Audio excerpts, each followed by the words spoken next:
Hello students, today I start William Shakespeare's sonnet Let Me Not to the Marriage of True Minds. It is the first sonnet in your syllabus Shakespeare sonnet ये जो आपके syllabus में है let me not to the marriage of true minds. मैं आप लोगों को forms of poetry में मैंने आप लोगों को सोनेट के बारे में बताया।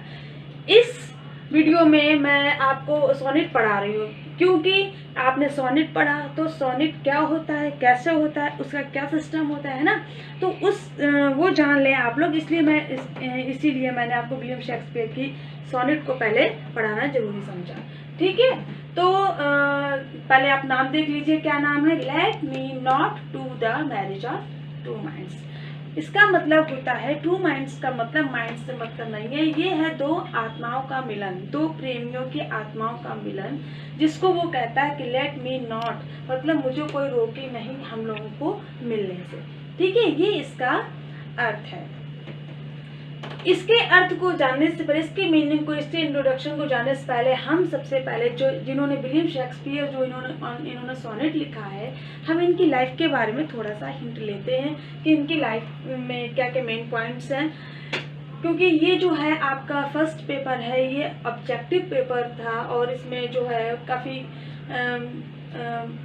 मेन पॉइंट्स जो है आपके काम आएंगे। ओके, तो पहले तो आप देखिए कि विलियम शेक्सपियर का जन्म कब हुआ। तो William Shakespeare was born at Stratford on Avon in 23 April 1564। देखिए डेट देखिए, 23 अप्रैल 1564। ठीक है, एवन क्या है? एवन एक रिवर का नेम है। ठीक है, तो ये इनका यहाँ पे जन्म हुआ था। इनके फादर्स नेम है, his father's name is John Shakespeare and his mother's name is Mary Order.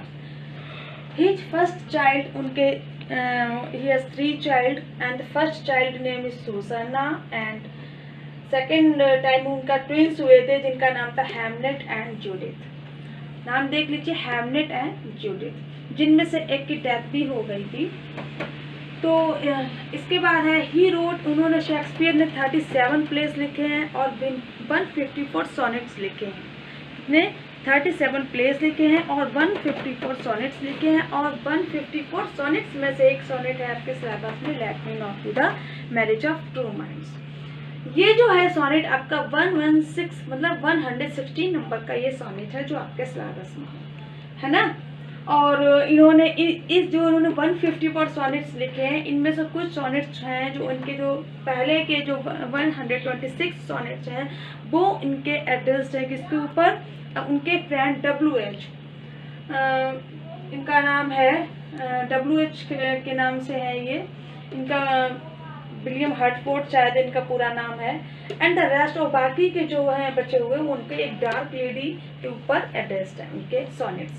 Okay, उनके जो विलियम शेक्सपियर ने कई कॉमेडीज लिखी हैं, ट्रेजेडीज लिखी है, हिस्टोरिकल प्लेस भी लिखे हैं, पोएम्स भी लिखी हैं, लेकिन उनकी जो ग्रेटेस्ट ट्रेजेडीज हैं वो 4 हैं और उनके नाम हैं Hamlet, Othello, King Lear and Macbeth. Comedies आप जानते हैं, कॉमेडीज जिसमें कॉमेडी होती है और कॉमेडी मतलब जिसमें ह्यूमर होता है, और ट्रेजेडी जिसमें दुखांत नाटक मतलब जिसमें दुख होता है। ठीक है, तो ये आपकी क्या है? ये विलियम शेक्सपियर की 4 ट्रेजेडीज हैं जिनको आपको रट लेना है क्योंकि ये बहुत ही इंपॉर्टेंट क्वेश्चन है। Hamlet, Othello, King Lear and Macbeth. ठीक है, ये जो है इनके मेन पॉइंट्स हैं। और उसके बाद वो उनकी डेथ कब हुई थी? तो he died at his birth place. उनकी जो डेथ हुई थी वो भी उनके बर्थ प्लेस में। सबसे ज़्यादा देखिए आप क्या सिमिलरिटी है इसमें कि जहाँ पर जिस दिन इनका जन्म हुआ था 23 अप्रैल को, उसी दिन इनकी डेथ भी हुई थी 23 अप्रैल को और उसी जगह पर हुई थी। और बस 1616 में इनकी डेथ हुई थी। तो 1564 में इनका जन्म हुआ था, 1616 में इनकी डेथ हुई थी। शेक्सपियर को क्या कहा गया? Shakespeare is called the father of English drama. जितने भी ड्रामाटिस्ट हैं सबसे ज़्यादा उनमें से फेमस कौन है? William Shakespeare. विलियम शेक्सपियर का आप लोगों ने इंटर में भी बहुत कुछ पढ़ा होगा, है ना। और उनकी पोएम थी विलियम शेक्सपियर की। अब आप विलियम शेक्सपियर जो है the father of English drama बोले गए हैं। सबके कोई ना कोई जनक कहे गए हैं। इसी तरीके से इंग्लिश ड्रामा के जनक किसको कहा गया है? विलियम शेक्सपियर को। रॉबर्ट ग्रीन जो यूनिवर्सिटी विट्स में से एक राइटर हैं, इन्होंने शेक्सपियर को अपस्टार्ट क्रो बोला है। क्या बोला है? अपस्टार्ट। इस टाइप के क्वेश्चन आते रहते हैं कि who says this upstart crow for home, तो ये आएगा कि अपस्टार्ट क्रो जो रॉबर्ट ग्रीन ने शेक्सपियर को बोला है। और उनके जिस तरीके से उन्होंने 37 प्लेज और 154 सॉनेट्स लिखे हैं, ट्रेजेडीज, कॉमेडीज लिखी हैं, पोएम्स हैं उनकी जो हिज लॉन्ग नैरेटिव पोएम्स हैं वो है Venus and Adonis and the rape of Lucrece. ये इनकी पोएम्स हैं, लॉन्ग नैरेटिव पोएम्स मतलब लंबी कविता, कोई छोटी मोटी कविता नहीं। सॉनेट कैसी होती है? सॉनेट मैंने आपको पहले वीडियो में बताया था कि वो ओनली 14 लाइन्स की होती है, लेकिन इनकी लॉन्ग नैरेटिव पोएम कौन से? Venus and Adonis. मतलब ये भी क्वेश्चन हो सकता है कि वीनस एंड एडोनिस क्या है? नॉवेल है, ड्रामा है, सॉनेट है, क्या है? तो आप लोगों को पता होना चाहिए कि लॉन्ग नैरेटिव पोएम है। ठीक है। 2 द रेप ऑफ द लुक्रेस। तो ये कुछ माइनर से पॉइंट थे जो मैंने आपको बताए हैं विलियम शेक्सपियर के बारे में, क्योंकि इसमें जो मेन है वो है। अब इसके बाद अब हम देखेंगे कि इंट्रोडक्शन देखेंगे let me not to the marriage of true minds का इंट्रोडक्शन क्या है। So it is the very short introduction of let me not to the marriage of true minds sonnet. It is the 116th number sonnet of Shakespeare. ये 116th number sonnet है Shakespeare की sonnets में। जो Shakespeare ने 154 sonnets लिखे हैं उनमें से 116th नंबर का ये सॉनेट है। इसकी थीम क्या है? इसमें किस बारे में बताया गया है? तो इसमें लव के बारे में बताया गया है। its theme is love. In it, the poet has summarized the meaning of true love in the most appropriate and accurate form, highlighting the essential qualities of true love.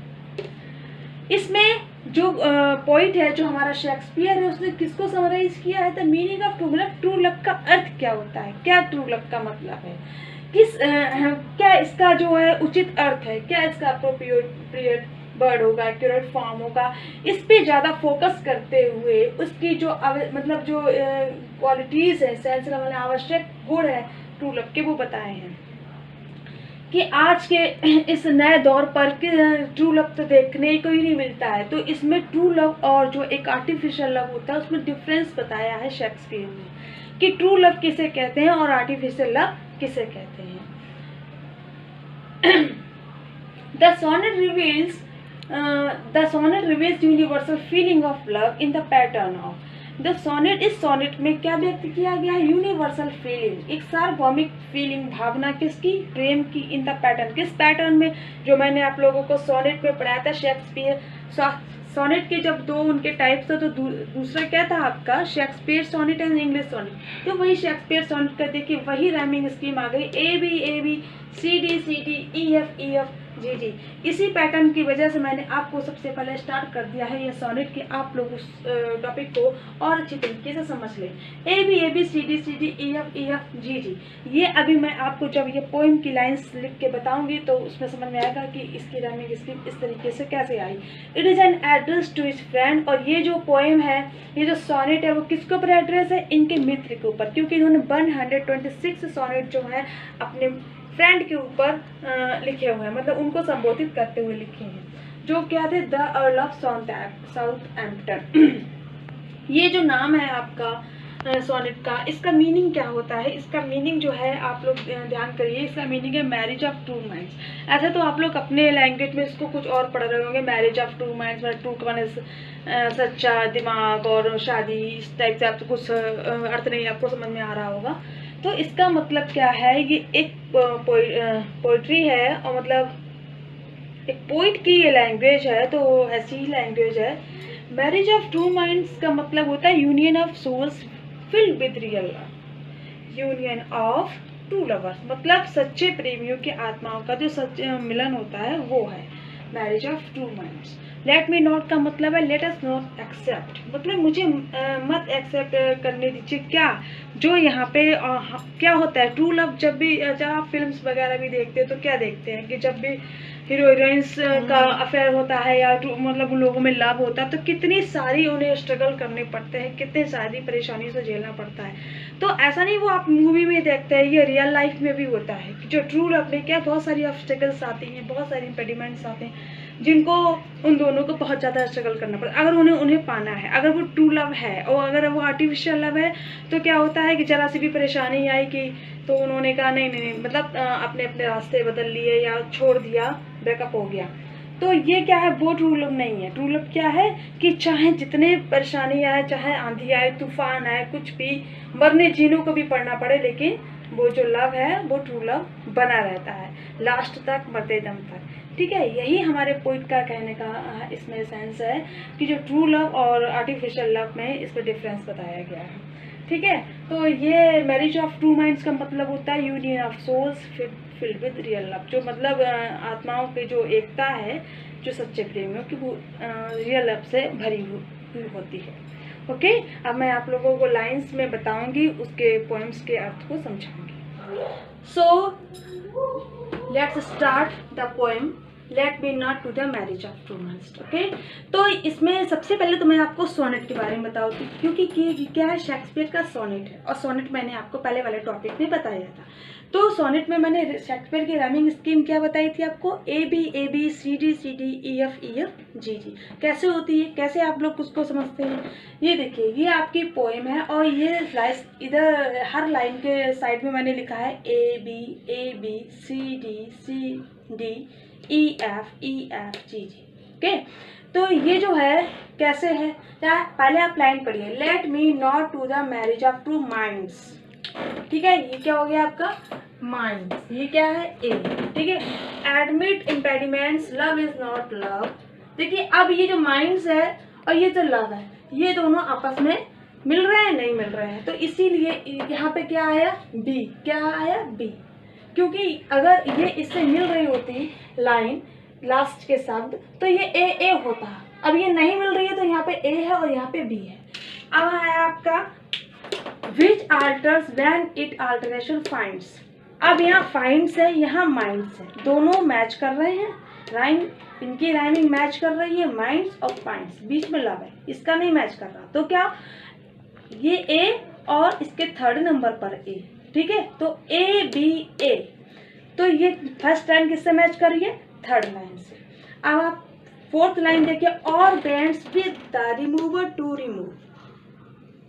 Pronunciation से भले ही नहीं match करी, लेकिन आप spelling देखिए love और इसकी remove की, लेकिन ये जो है इससे मैच करिए, तो सेकंड किससे मैच करिए, फोर्थ से, तो क्या हो गया बी और बी। तो फर्स्ट लाइन थर्ड से मैच करती है, सेकंड लाइन फोर्थ से मैच कर रही है, तो ए बी ये हो गया आपका, ये इसकी पहचान है।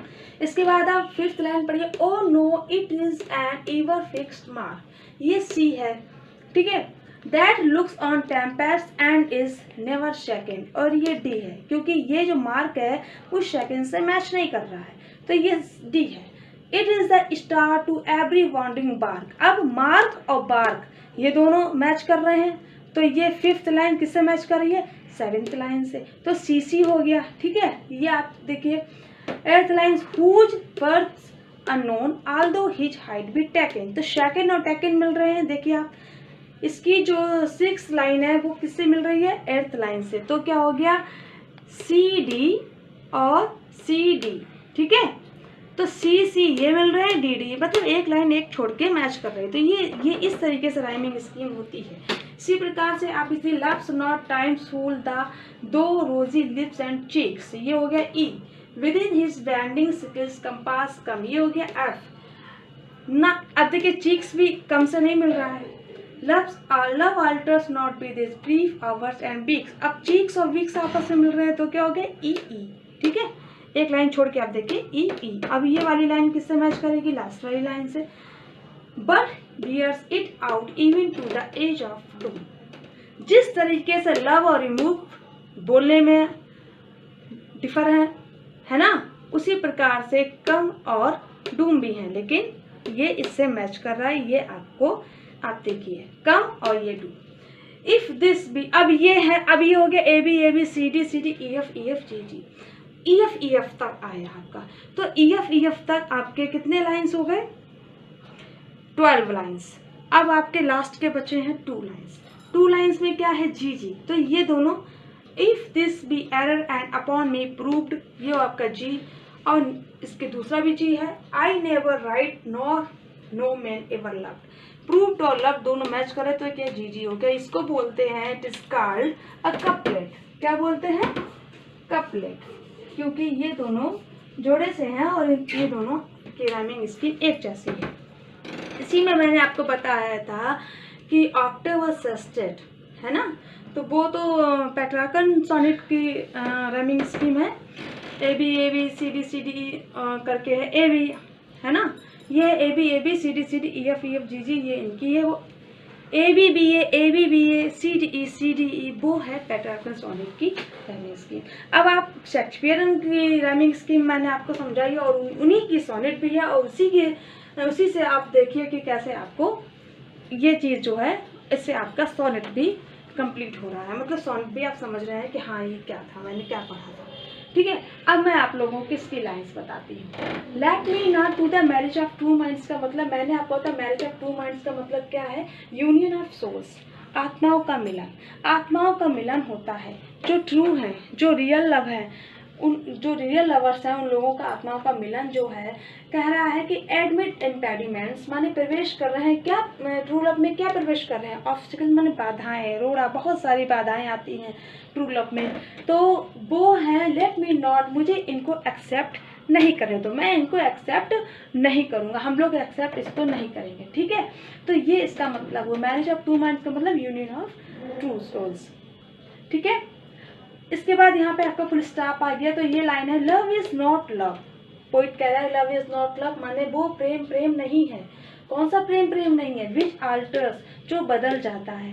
व्हेन इट अल्टरेशन फाइंड्स, जब कोई मतलब रुकावट आती है, कुछ भी ऐसा होता है जैसे उनका ब्रेकअप हो जाता है, तो जरा सी जैसा कि अब सिंपल लैंग्वेज में आप अपने ही प्रैक्टिकल लाइफ से ले लीजिए कि अगर हमारी लाइफ में भी अगर हम क्या होता है कि बच्चे अगर बाहर पढ़ते हैं, उनका लव हो जाता है, तो क्या होता है कि जैसे मान लो घर में मना किया या कुछ उनके रास्ते अलग हो गए, उन्होंने कुछ वो अलग निकल गए, वो दूसरी लाइन में निकल गए, तो क्या हुआ, वो नहीं फिर उनका वो मतलब आपस में मिलना जुलना हुआ, तो उनका प्रेम आगे तक नहीं बढ़ पाता। तो वो क्या होता है? आर्टिफिशियल लव होता है, थोड़े दिनों का अट्रैक्शन होता है। जो थोड़े दिनों का अट्रैक्शन होता है उसको आर्टिफिशियल लव कहते हैं। और जो लास्ट तक, जो कुछ ऐसे होते हैं जो मिले लेकिन लास्ट तक उनको याद किया, उन्हीं को चाहा और फिर उनको ढूंढने की कोशिश की, है ना, अपना ऐसे मूवीज़ वगैरह में देखते भी हैं, तो वो होता है ट्रू लव। भाई मूवीज़ वगैरह में तो ट्रू लव ही दिखाया जाता है, वो आर्टिफिशियल भी दिखाते हैं, तो कैसे दिखाते हैं वो भी आपने देखा। जो मैन हीरो हीरोइन वो क्या दिखाते हैं, उनमें तो ट्रू लव ही दिखाया जाता है। तो वो प्रेम प्रेम नहीं है, पोइट कह रहा है, विच आर्टर से बदल जाता है किसी परेशानी के आने पे, और बैंड्स और झुक जाता है with the remover to remove, कि अगर कोई उन्हें हटाने की, कोई उन्हें अलग करने की कोशिश करे और तो वो अलग हो जाते हैं, हट जाते हैं, तो वो प्रेम प्रेम नहीं होता है। ओ नो, अरे नहीं, it is N ईवर fixed mark. ये किसके ऊपर कह रहे हो? ट्रू लव के लिए कह रहे हैं। ये क्या है? ये एक ईवर, हमेशा एक ईवर फिक्स्ड मार्क, एक ऐसा मार्क है जो कभी भी हटने वाला नहीं है, ट्रू लव वाला। ठीक है, that looks on tempests and is never shaking, जिसके सामने चाहे टेम्पेस्ट मीन्स जितने भी तूफान आए, जितना भी कुछ दिखाई दे, कुछ भी हो जाए, तो एंड इसको कोई नहीं हिला सकता। किसको? ट्रू लव को कोई हिला नहीं सकता, कुछ भी नहीं कोई कर सकता है। It is the star to every one in bar, एक ऐसा तारा है जो आकाश में घूमता रहता है। Whose birds unknown, although his height be taken, इसकी ऐसी ऊंचाई है, इसको मतलब इसके ऊंचाई को किसी ने भी जाना नहीं है, और इसके although यद्यपि इसकी जो ऊंचाई है वो कैसे ली जा सकती है, हम उसको मापा भी नहीं जा सकता है इसकी ऊंचाई को, इसके मतलब ये कहाँ तक पहुँच सकता है हमारा ये जो ट्रू लव होता है। आर्टिफिशियल लव क्या होता है? वो तो जरा सा देर का होता है, तो जरा सा देर मतलब थोड़ा सा अट्रैक्शन हुआ और कोई बात हुई तो अलग हो गए। ट्रू लव में क्या अंतर बताया है? ट्रू लव ऐसा होता है जैसा कि नेचुरल जो ऑब्जेक्ट हमारे सन है, स्टार है, मून है, जैसे कि ये कभी नहीं बदलते हैं, उसी प्रकार से हमारा ट्रू लव है वो कभी नहीं बदलता है। लव्स नॉट टाइम्स फूल दो rosy lips and cheeks. Love माने जो प्यार है वो प्यार नहीं है, टाइम्स फूल वो समय की मूर्खता है, दो रोजी लिप्स एंड चीक्स यद्यपि जो उनके वो कैसे हो जाते हैं, मतलब रोजी लिप्स उन्होंने देखे कि गुलाबी गुलाबी होठ हैं, गाल हैं, उनका अट्रैक्शन हो गया। Within his bending sickles compass come, वो जो है वो क्या है, झुक जाते हैं, वो ऐसे हैं। Love's not time's fool, though rosy lips and cheeks within his bending sickles compass come। Sickle का मतलब क्या होता है? हसिया, और जिससे कंपास का मतलब जो धुरी होती है जिससे नापा जाता है। तो ये क्या करते हैं कि विद इन हिज बैंडिंग माने जो झुकी हुई हसिया की जो धुरी है वो आती है। तो मतलब ये जो है बात है वो किसके ऊपर बोली गई है? आपके ट्रू लव के ऊपर बोली गई है और आर्टिफिशियल लव के ऊपर बोली गई है। वो कह रहे हैं कि लव्स नॉट टाइम फूल, प्यार वो नहीं है जो समय की मूर्खता नहीं है, वो समय की मूर्खता है जो दो रोजी लिप्स एंड चीक्स, जो एक गुलाबी होठ और जो गाल हैं उनको देखकर उनका अट्रैक्शन बढ़ता है, और वो क्या कहलाता है? वो आर्टिफिशियल लव कहलाता है। और ट्रू लव जो है जो अंत तक रहता है, चाहे व्यक्ति जो पर्सन है उनके जो लवर्स हैं वो चाहे जितने बूढ़े हो जाए, चाहे उनके शरीर में कुछ भी हो जाए, तो उनका जो प्रेम है वो प्रेम वैसा ही रहता है, वो कभी नहीं बदलता है, और लास्ट तक मरते दम तक जो उनका प्रेम रहता है वही ट्रू लव रहता है। Love altars not with it brief hours, love जो है वो बदल जाता है not with it brief hours, समय जो है वो उसके संक्षिप्त समय घंटों के लिए या हफ्तों के लिए नहीं होता है, ठीक है। But bears it out even to the edge of doom, but लेकिन ये कब तक रहता है, कब तक इसे धारण करता है? Out even to the edge of doom. Edge of doom का मतलब जो किनारा होता है, जो आपको समय मिला है जीने का, उसका जब लास्ट दिन आ जाते हैं तब तक लवर्स जीते हैं और एक दूसरे को चाहते हैं, उसी तरीके से जिस टाइप से उन्होंने अपनी यंग एज में एक दूसरे से प्रेम किया था, तो that is called true love. तो ये जो लाइनों में जो पोइट ने एक्सप्रेस किया है the true meaning of love, तो ये जो है उन्होंने सच्चे प्रेमियों के बारे में बताया है, और जो ट्रू लवर्स हैं वो कभी नहीं बदलते हैं, कभी चेंज नहीं होते हैं। जिस प्रकार से सन मून स्टार चेंज नहीं होते, उसी प्रकार से ट्रू लव कभी किसी का चेंज नहीं होता है। चेंज होता है तो वो ट्रू लव नहीं कहलाया जाता है, वो आर्टिफिशियल लव कहलाता है। अब इन लास्ट की लाइनों में जो हमारे पोइट हैं वो बोल रहे हैं कि इफ दिस बी एरर, अगर इन बात में जो मैंने इतनी सारी बातें आपको कही, अगर इसमें कहीं भी आपको कहीं एरर दिखता है, गलती दिखती है, आपको लगता है कि बात कहीं गलत है, एंड अपॉन मी प्रूव्ड, तो आप मुझे प्रूव करिए। And upon me proved I never right, अगर आपने प्रूव कर दिया आई नेवर राइट, मैं कभी नहीं लिखूंगा nor no man ever love. और इस तरीके से कभी अगर किसी ने प्रेम नहीं किया है तो मैं लिखना छोड़ दूंगा, मैं कभी नहीं लिखूंगा nor no man ever love. यदि किसी व्यक्ति ने ऐसा प्यार किया है तो किसने ऐसा प्यार किया है, ऐसा प्रेम कौन करता है, कौन कर सकता है?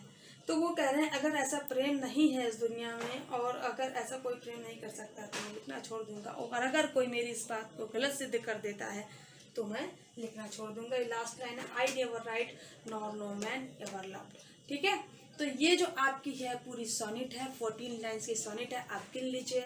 आप लोग अपनी बुक खरीदेंगे